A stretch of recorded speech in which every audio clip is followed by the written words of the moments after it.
We needed to mention also that the men are going to have a very brief meeting after services. And by brief, I mean the last more than 10 minutes, you don't get ice cream, so it will be brief.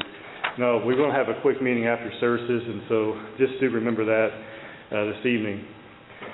Tonight we're going to begin looking at the book of Habakkuk, looking at mainly chapter 1 and just a few verses of chapter 2. And I want to show what we can learn from the concern that Habakkuk shows for the people. And as we've been looking through the prophets, one can help but wonder, does God ever get tired of people rebelling against Him? I think the answer has to be yes, because if His long-suffering never came to the point where He was going to not, if He never got to the point where He's going to not bring wrath upon someone, that would mean He never got tired of it. He'd continue on allowing them to do that. But His wrath says that He does have a line, and we find that He does punish those who rebel against Him and refuse to come back to Him.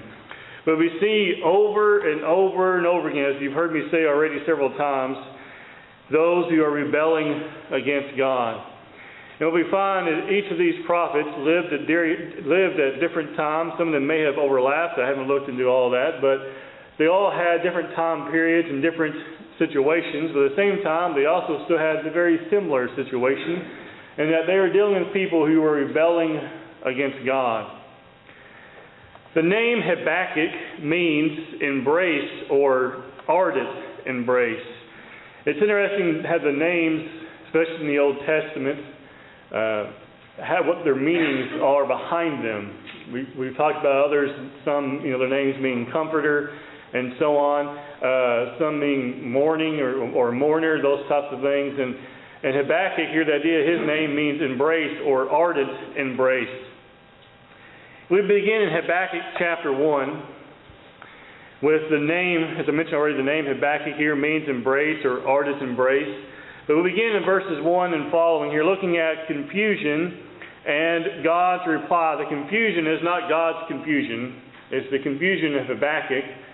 Sometimes the commentators talk about the perplexity, but the idea is the same. Confusion and God's reply through that confusion. We begin by first looking at how Habakkuk brings his complaints to God, beginning in verses 2 through 4, but we're going to include verse 1 as well.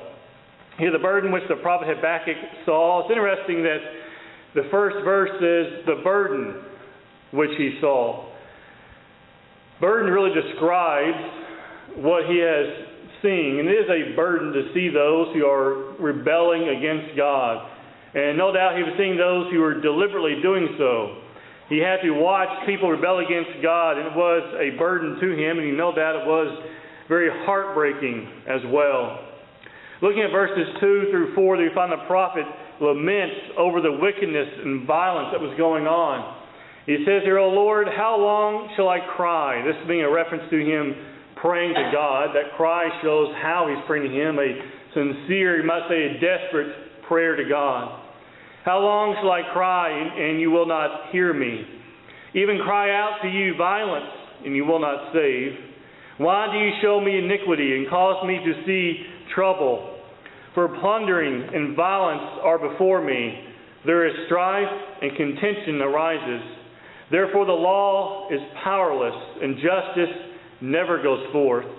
For the wicked surround the righteous, therefore perverse judgment proceeds." Boy, doesn't so much of that sound still familiar today. So much what we see in the prophets we can find mirrored still today. I think many times, no matter what time you're living in, we can find that much of what the prophets were seeing was being also repeated still today. History has a way of repeating itself. But notice he says here in verse 2, he says, "And you will not hear." This does not mean literally that God does not hear the prayer of Habakkuk, but God has not yet, you might say, has not yet responded to that. We know the Bible teaches that God hears the prayers, and we know that He hears and responds to those who are faithful to Him.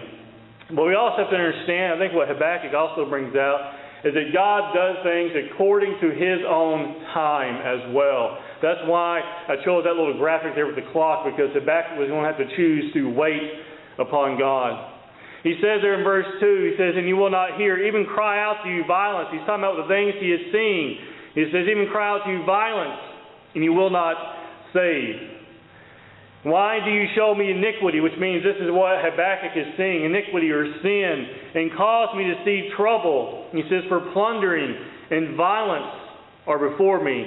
There is strife and contention arises, just upset, anger, arguments, confusions, all types of things that are happening there in verses 2 and 3. In verse 4 he says, therefore the law is powerless. Now some could say the law is a reference to the law of God. Well, the law of God is not actually powerless.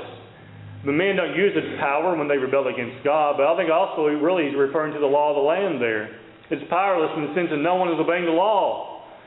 He says, and justice never goes forth. That means people never get what they actually deserve for the crimes they are committing.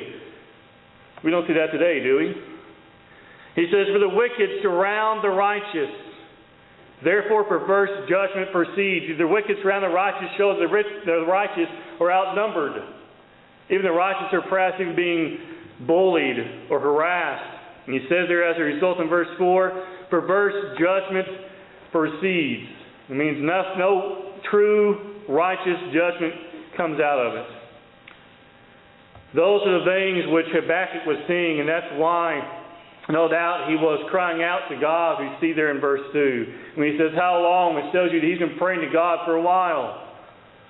How long shall I cry, and you will not hear? No doubt sometimes when we're not careful, we allow ourselves to feel the very same way. We find next God's reply in the coming wrath. God always replies. Because you realize sometimes he replies in accordance to his own time, but always also in accordance to his own will. We look at verses 5 and 6. God's reply. Look among the nations and watch, he says, and be utterly astounded. For I will work a work in your days which you would not believe, though if it were told you. Now I've seen this put on a lot of billboards and a lot of signs around town today. People have put this on, especially on some quote-unquote Christian schools. They put this verse up there.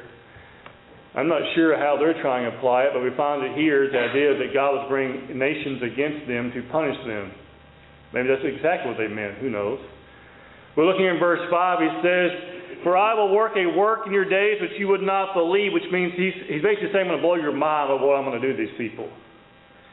Though it were told you, for indeed, he says, I'm raising up the Chaldeans, a bitter and hasty nation. He says they're not a very good group of people, right? He says they're bitter, they're hasty, and what's he going to do? He's going to use them to punish another group of people. We see that time and time again throughout the Bible, don't we?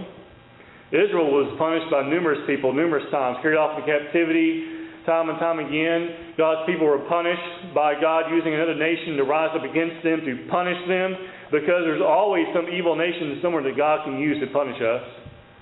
And that's what he does here in verse 6. He says, for indeed I am raising up the Chaldeans, a bitter and hasty nation which marches through the breadth of the earth, to possess dwelling places that are not theirs. He's saying they just march about seeking who they can overcome and take their land from them. He says, that's what I'm going to bring up against you. Look at verse 7 and following. He talks about their character. He says, they are terrible and dreadful. Their judgment and their dignity proceed from themselves. Their horses also are swifter than leopards, and more fierce than evening wolves. Their chargers charge ahead. Their cavalry comes from afar. They fly as the eagle that hastens to eat. They all come for violence. Their faces are set like the east wind. They gather captives like the sand. That sounds like a pretty good army, doesn't it? He says their horses are like leopards.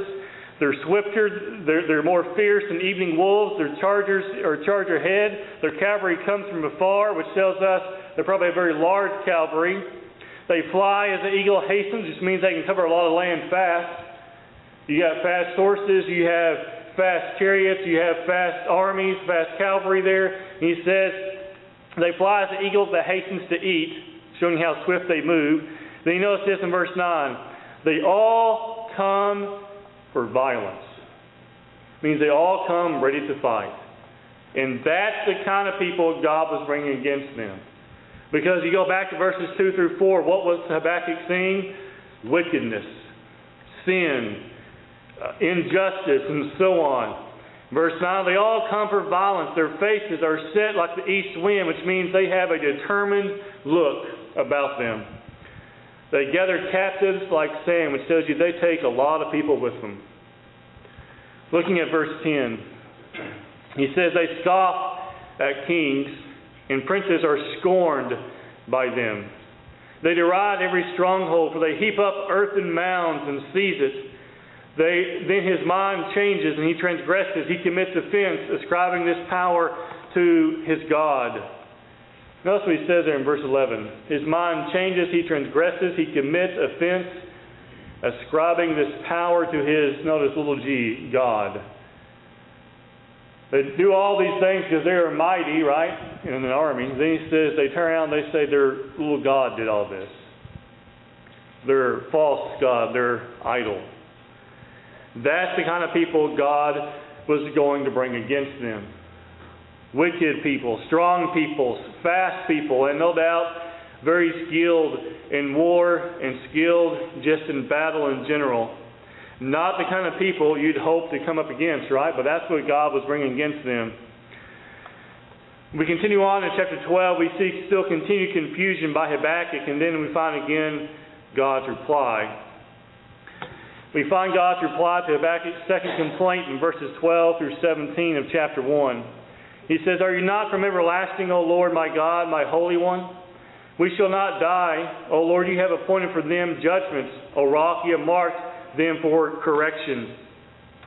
There is confident hope that God's people would not perish there in verse 12, right?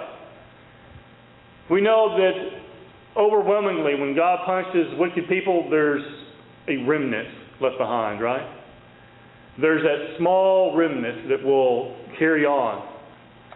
And he says here in verse 12, "We shall not die, O Lord. You have appointed them for judgment. O rock, you have marked them for correction." God was going to punish them, but we also find that Habakkuk was confident that they would not utterly be destroyed.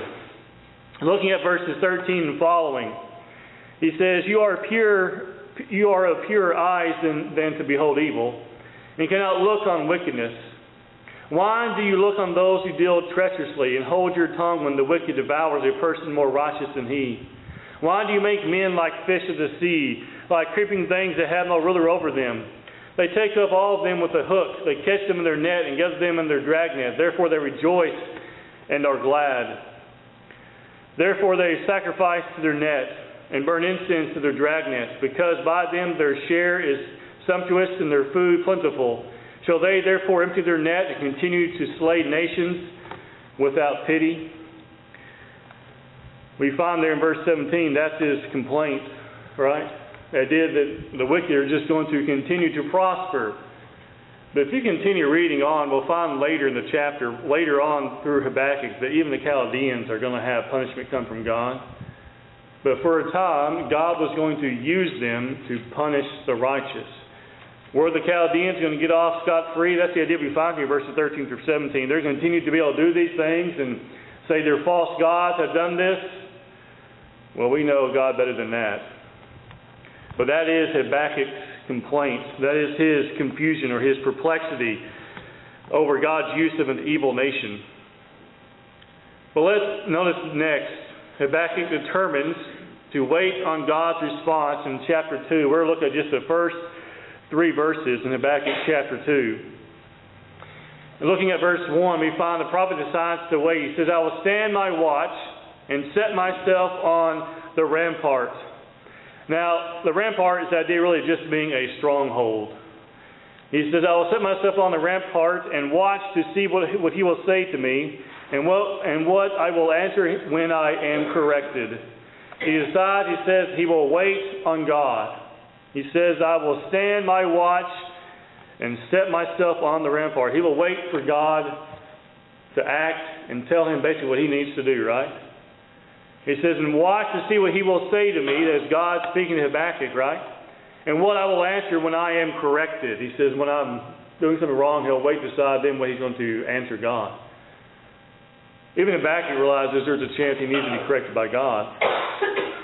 But he also says here in verse 1 that he's going to wait for God's response. You might say he's going to wait for God to move first, right? We find next in verses 2 and 3, the promise is certain. He says, Then the Lord answered me and said, Write the vision and make it plain on tablets, that he may run who reads it. For the vision is yet for an appointed time, but at the end it will speak, and it will not lie. Though it tarries, wait for it, because it will surely come. It will not tarry.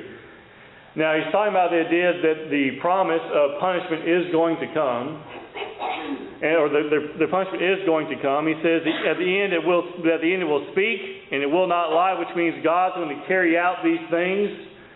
Was written on that tablet, which we'll talk more about later.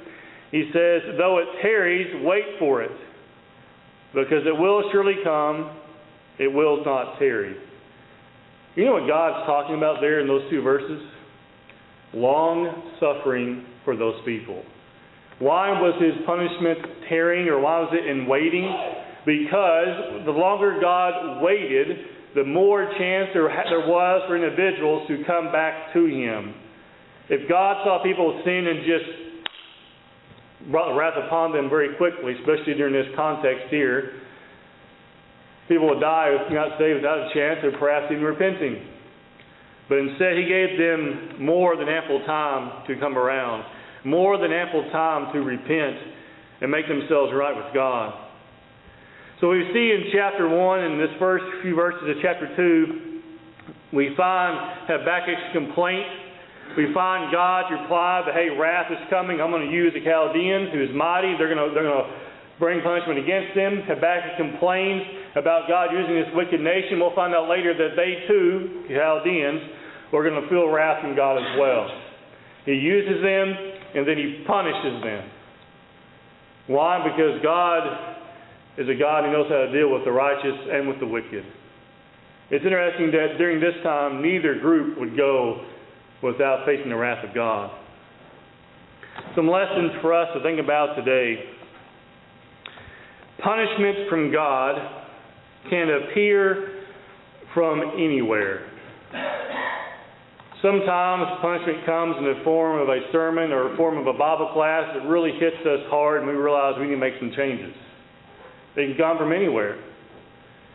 I remember years ago, I say years ago like I'm that old, but anyway, a while back when I was preaching in Missouri, I did a lesson that was one of those I thought it wasn't really that strong of a moving lesson, but it was about the idea of repenting and every situation, those types of things. And individuals came forward and responded, as we say, came forward and responded to that lesson. It's the first time in my young preaching time that ever happened. And I was really kind of surprised because the lesson I taught, I really didn't think it was going to be one that was going to just really cause someone to do that. But friends, we have to realize that correction and a prick in the heart can come from anywhere at any time. And we have to be those who, when we realize what's taking place, those who humble ourselves and make ourselves right with God. And with Habakkuk, during this time period, these people are going to have to make themselves right with God. God never fails to punish those who have turned away from him. And those who desire to serve self and not God will always get what they deserve.